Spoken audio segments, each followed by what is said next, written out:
Saudara, eksekusi lahan dan bangunan dealer mobil di Jalan Petarani, Makassar, Sulawesi Selatan ricuh. Polisi menembakkan meriam air untuk membubarkan massa.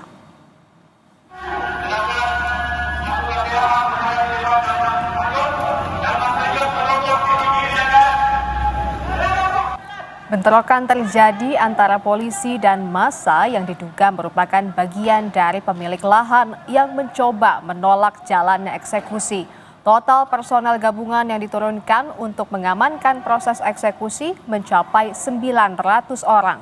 Setelah massa berhasil dipukul mundur, eksekusi lahan pun dilanjutkan dengan menggunakan alat berat.